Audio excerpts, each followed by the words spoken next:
What's up, everybody, and welcome back to TarHeelIllustrated.com for another daily drop. I'm Jacob Turner. He's Andrew Jones, and AJ. We're here to talk about Armando Bacot. And I'm going to run through some stats right now, to refer back to the Pittsburgh game that Carolina won on Tuesday evening. I know a lot of Carolina fans probably already know, but in case you don't, became 7th all-time in scoring at North Carolina, surpassing the 2,000 point mark. He's already a guy that's the all-time leader in rebounds. He's already a guy that's the all-time leader in double-doubles.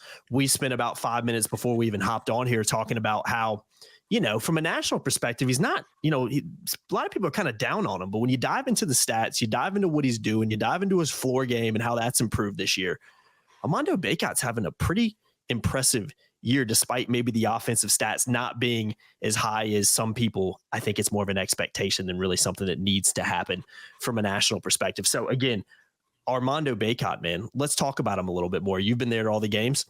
How are you feeling about Bacot's play this year? Well, first, let's hit 2000. I think that's such a landmark. I got to be honest with you, man. I dropped the ball in the locker room the other night because I didn't ask him about it. There were so many prongs to that victory that it just didn't occur to me to ask him about it. I saw when Carolina tweeted out that it was 2000. I knew going in he was close because I read all those pregame stats and everything and the notes that Steve Kershaw puts out, and it just went over my head. Mm-hmm. So I'm standing there talking to him for 5-6 minutes, and I'm asking him about all these other things, didn't ask about it.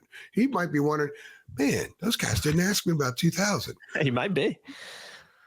In a way, it's a testament to the kind of season he's having, which we'll get into in a minute, because I agree. I don't think he's playing as below expectation as much as other people do. I think the expectations can be amended as you go along. And I think right now is a good time to amend those for him. And we'll do that in a minute. But 2000 is impressive.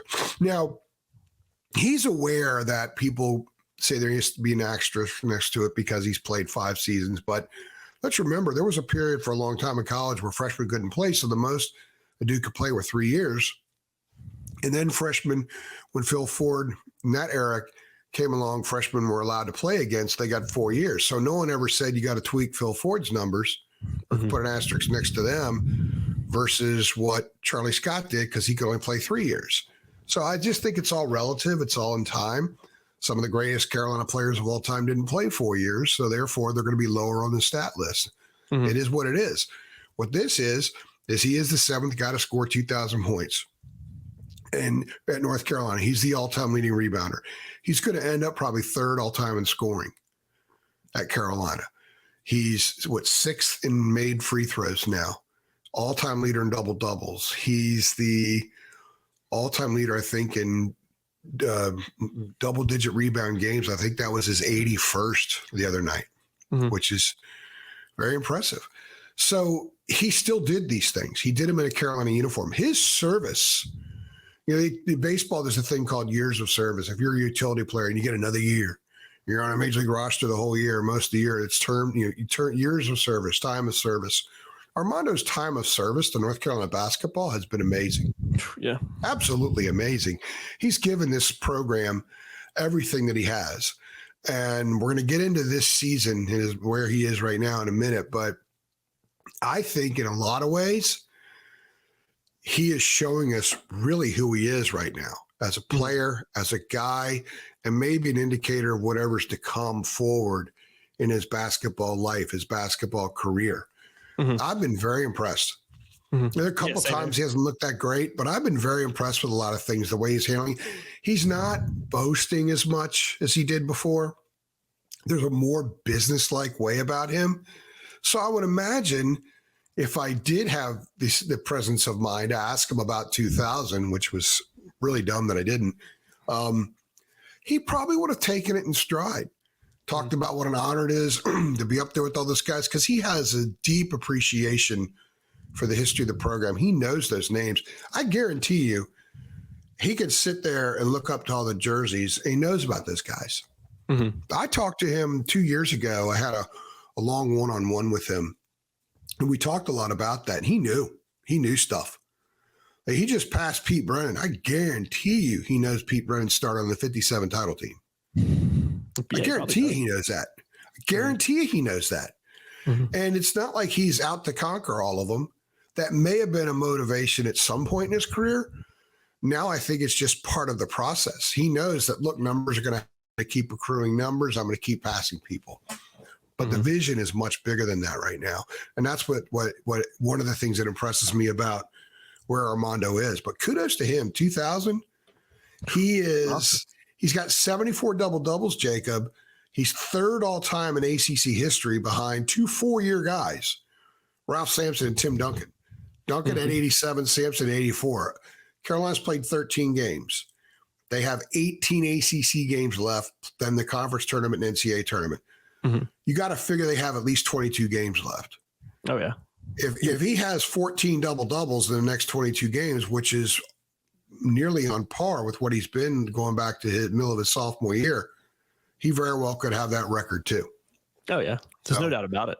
Yeah, I want to talk about, again, real quickly, we're not going to go too long on this, but talking about kind of the season that he's had so far and how maybe it's, from some fans' perspective and from a national media perspective, he's not putting up the numbers maybe some people are expecting. You talked earlier about expectations and how they can be adjusted as a season starts to play out.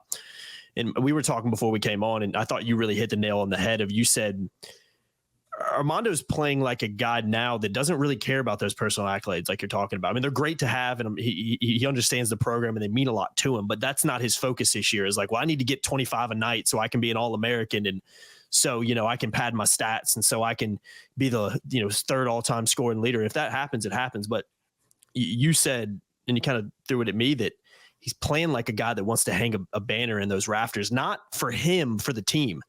That's how he's playing. He's talked numerous times in post-game interviews and midweek interviews when you've had a chance to talk to him, how this is RJ's team. He says that. He comes out and blatantly says that, AJ. And I thought that was exactly where I wanted to take this podcast to wrap it up, because for me, you hit the nail on the head with that.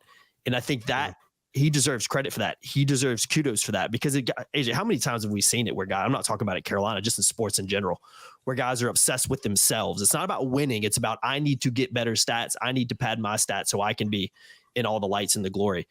Armando not doing that this year, despite all the accolades, despite all the records. He's not playing like a guy like that. That's better for this North Carolina basketball team. So again, have to give him major props for that. So Tuesday night, I'm talking to him in the locker room, and it was a very interesting game in that last year, almost exactly to a day, Carolina was in that building, had a 9-point lead with 11.5 minutes left, and lost. Mm-hmm. And they did not play well down the stretch. They were an ugly basketball team. Tuesday night, they found themselves in the exact same situation, but they won. They out-rebounded Pitt 15-10 the rest of the way. They had 3 block shots won by Armando the last 11 minutes. They outscored them 23-16. So it was an impressive close. And I asked Armando, what's the difference? Why do you guys have it in your bag to close this thing out now that didn't exist a year ago? He immediately went to RJ. Said it's RJ. I mean, it's RJ's team. And I am so impressed by that, because Armando has definitely been a look at me guy in many ways. Not to the detriment of the team, like some look at me guys are. He's like, look, I'm rolling these numbers out. I'm totally confident. I'm this, I'm that. He's more reserved this year. And I think the realization that, this is RJ's team, it's not just because RJ went 8 straight games putting up 20 plus. He was saying this before RJ got rolling. He was saying this before they went to Bahamas. RJ didn't get on fire till the Villanova game. Mm-hmm. Armando was saying this stuff in October before they played a game. So I think his frame of mind is in a great place. It's all about winning. And if you look at a lot of the things that he's doing well, they're not always going to show up in the stat sheet. People are fixated on him not being explosive around the rim. He doesn't flush in traffic. He gets a lot of shots blocked. He gets a lot of shots contested around the basket. I get that. That shouldn't be surprised now. You've seen it for 4 years. Mm-hmm. That's part of who he is, but he's relentless and stays with it. And in the end, being relentless and staying with it and laying a ball off the glass on your third try still counts as 2 points as much as a tomahawk jam does. Still 2 points. And in some ways, he wears down opponents more doing that physically and mentally. So some of the stuff that's really improved in his game, Jacob, he's quicker. There's no doubt about it. Watch him on defense. He's quicker. Pitt the other night's a team that they have bigs, the Diaz-Graham twins and Federico. They like to screen and roll. They get a lot of baskets off the roll. Where was it the other night? The alley-oop dunk to Diaz-Graham was not after a screen. That was just a basic cut, sort of like a back cut. He's doing a much better job hedging. He's doing a much better job recovering and hedging. As a result, teams are more challenged in the paint. On the switches lately, he's done a better job on some of the guards, but they also haven't been switching as much. But the other night, he challenged stuff in the lane. He had 3 blocks. I think 2 of them were weak side blocks where he rotated over and blocked the shot. Again, his quickness, his alertness, and his quickness. He's 25 blocks now. He's going to cruise past his previous season high. And then I think another stat, and this is totally Armando driven. In the last 2 games against power conference teams, Oklahoma and Pittsburgh, they have combined for 25 offensive rebounds, 3 second chance points. Mm-hmm. That's an incredible number. Mm-hmm. And a big part of that is because Armando may give up the offensive board, be part of giving up the offensive board in there, but he's going to challenge that stuff. Mm-hmm. He is challenging it. Even when he doesn't play that well offensively, he's still challenging stuff. He's setting good screens. He's rolling better off the screens. He's not occupying the ball for as long when the ball gets dumped down into the post. I think he's playing a kind of game now more and more like wherever he goes professionally after this, that's the way he's going to play there. Yeah, that's a good point. He's not going to be a 20-point guy, 18-point guy, wherever he goes.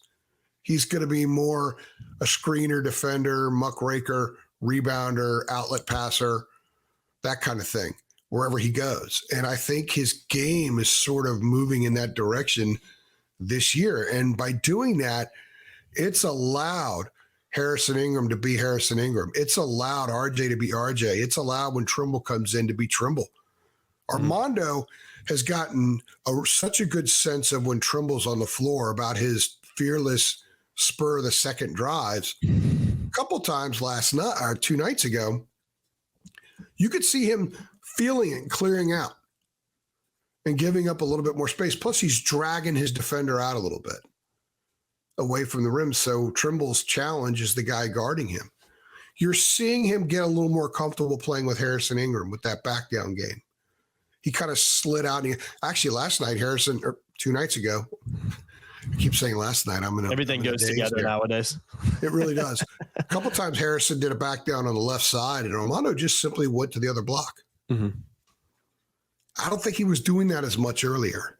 So he's having a good year. It's just a different kind of year. It's a different year than what people expected. But I guarantee you that when the coaches grade stuff out, they're not worried about Armando.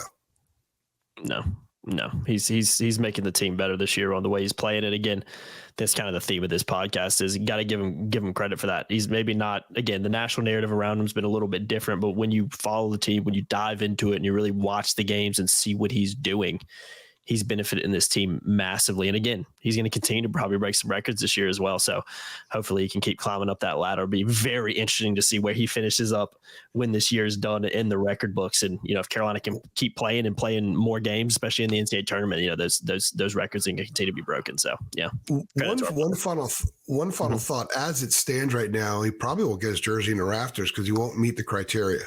I know, isn't that crazy? And I've said before, I think if you're a 2-time first team all ACC these days, that probably should be enough. They should amend it. 3-time, absolutely. But there is an area, there is something he could do to get his jersey up there. What what that is, right?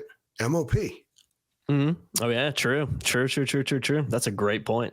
Get to the Final Four. He's MOP. He gets his jersey up there. It would be very, very fitting.